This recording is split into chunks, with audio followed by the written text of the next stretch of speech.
তাতারদের সময় একটা বিখ্যাত ঘটনা আছে, অনেক আলেমদের আলোচনায় শুনবেন, যে হুলাকু খানের মেয়ে, বলা হয় হুলাকু খানের মেয়ে, তাতারদের নেতার মেয়ে বাগদাদ শহরে বের হয়েছে।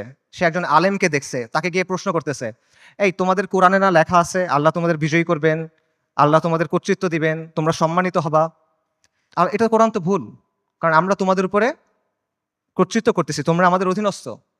তখন সেই আলেম বলছেন যে রাখাল যখন ভেড়া নিয়ে যায় তখন সাথে কিছু কুকুর নিয়ে যায়, গার্ড ডগস। কেন নেয়?